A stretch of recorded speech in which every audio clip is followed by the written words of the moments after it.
So feel free to speak up. Don't be put off by the fact that we've got our visitors here. And I do welcome the people from 60 Minutes, Charles Woolley and the crew, but particularly I welcome Mr. Howard.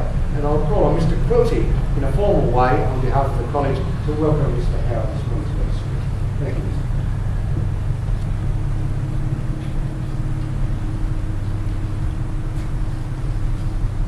Mr. Good morning. I'd like to welcome former Prime Minister John Howard to the Sarto Centre and the students and staff of Mercy College, and of course our students and staff from St Pius. Look, what a privilege it is to have someone come to address our business, economics and legal students about economics in particular, but really an important part of the formation of Australian history over time. Now, in particular, Mr. Howard's going to speak about the period from 1980 onwards.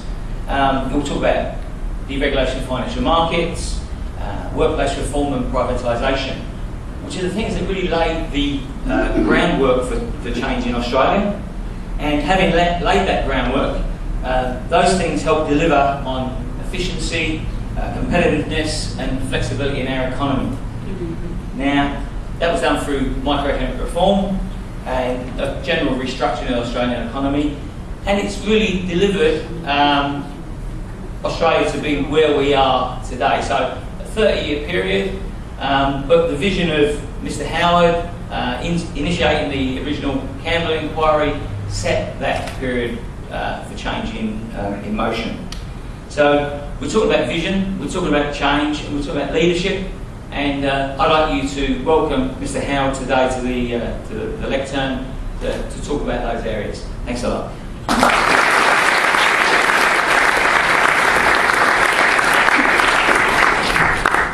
Well, thank you very much, Mr. Quilty, ladies and gentlemen.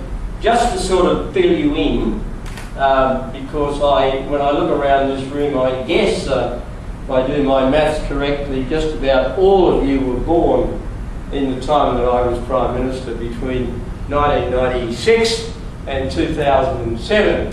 Now, just to fill you in, I entered Parliament in 1974, and that was halfway through the 3-year period that Mr. Whitlam was Prime Minister of Australia.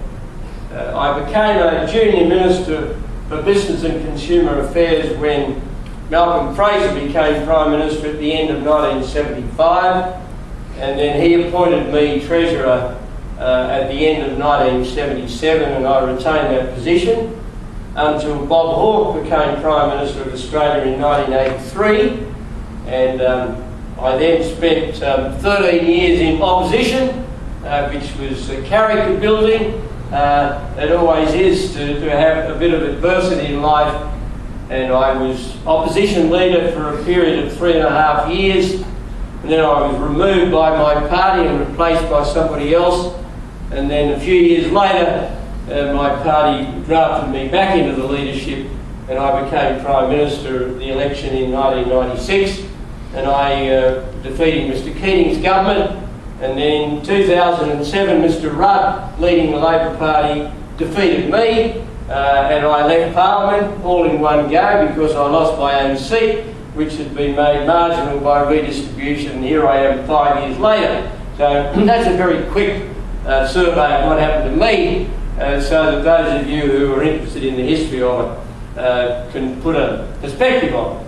Now, I know from my discussions with Mr. Quilty and your principal, the broad areas that you want me to talk about, and it fits very naturally to a narrative I have of essentially the economic story of Australia since about 1980.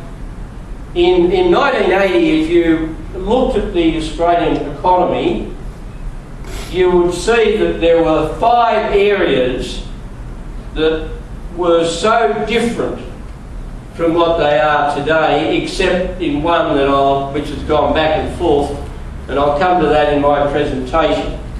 In 1980, the Australian economy was very heavily regulated.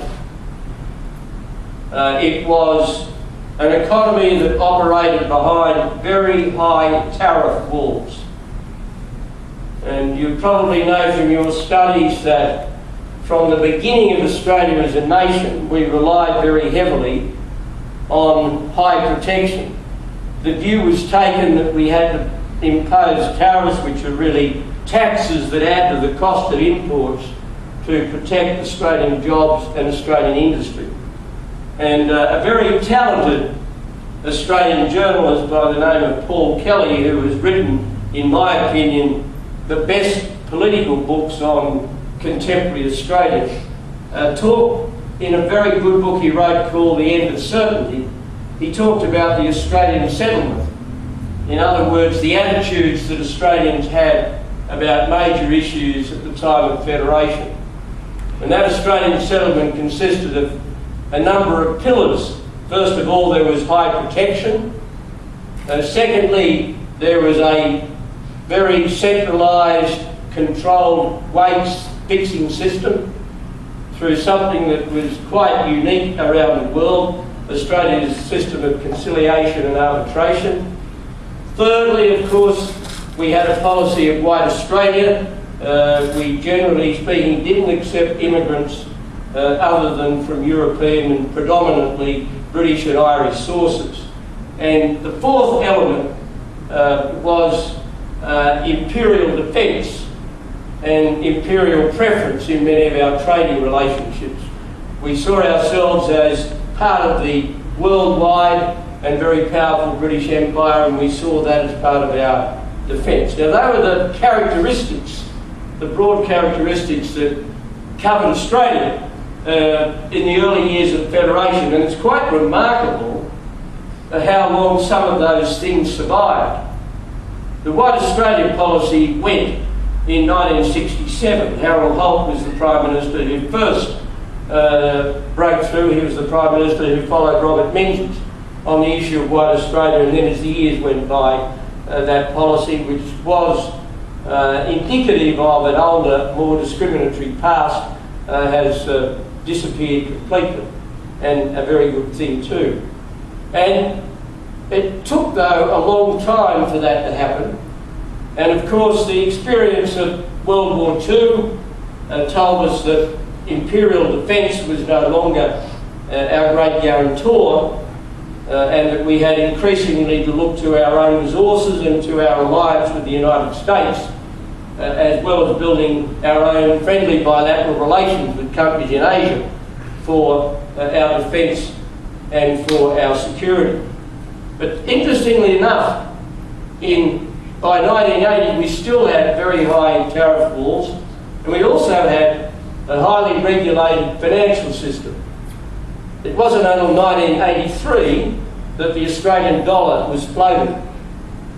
And indeed, through the 1970s, both sides of politics opposed the idea of letting the Australian dollar float. And I can remember making a speech sometime around 1980 in which I talked about some of the major economic challenges that faced Australia. And there were four very big areas of reform that we needed. And I'm sure there's things that you have talked about and studied. First of all, we did need to do something about our financial system. And as Mr. Quilly has mentioned, in 1979 I commissioned the Campbell Inquiry when I was Treasurer, which made recommendations to free the financial system. It really made three major recommendations. The first was to allow foreign banks to operate in Australia. The second was to abolish exchange controls and float the Australian dollar. And the third major area was to withdraw government interventions in the Australian economy, particularly controlling interest rates. Now, to people of your age, the idea that governments can artificially control interest rates seems fanciful. But 30 or 40 years ago, the view was that if you wanted people to have cheap housing loans, what you needed to do was to control the interest rate that the banks could charge on the money they lent to home buyers.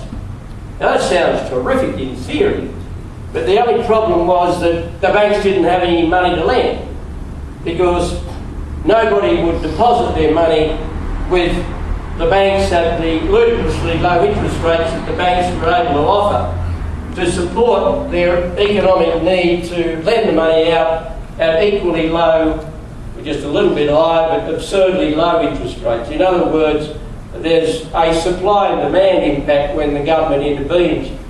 And if you say to somebody you can't lend at more than X%, it means that that person has to pay X minus something percent in order to get the money in the first place. And of course, people are not going to lend at that absurdly low interest rate. So, interest rate levels, there's always a plus and a minus. People who are lending their money to banks want high interest rates, and people who are borrowing their money from banks want low interest rates. And that was something that was not really appreciated fully in this country until the early 1980s. Now, I commissioned the Campbell report. It brought its report down. It wasn't universally received with acclaim. It was at that time criticised by the Labor Party that was then in opposition, and it was also criticised by a lot of people in my own party who didn't agree with the idea of floating the dollar or lifting the controls on interest rates. Some of those changes I introduced as Treasurer, including decisions relating to the entry of foreign banks, and we had in fact begun the process of freeing interest rates from controls after the 1980 election. But to their great credit, when the Labor Party came to office, when Mr Hawke became Prime Minister and Mr Kenny was his Treasurer at the end of 1983, that government decided to float the Australian dollar, which was a very sensible decision, and I very strongly supported it. By that time, I had become the economic spokesman for the opposition, and I supported the implementation by the Hawke government of those recommendations and other recommendations of the Campbell inquiry. So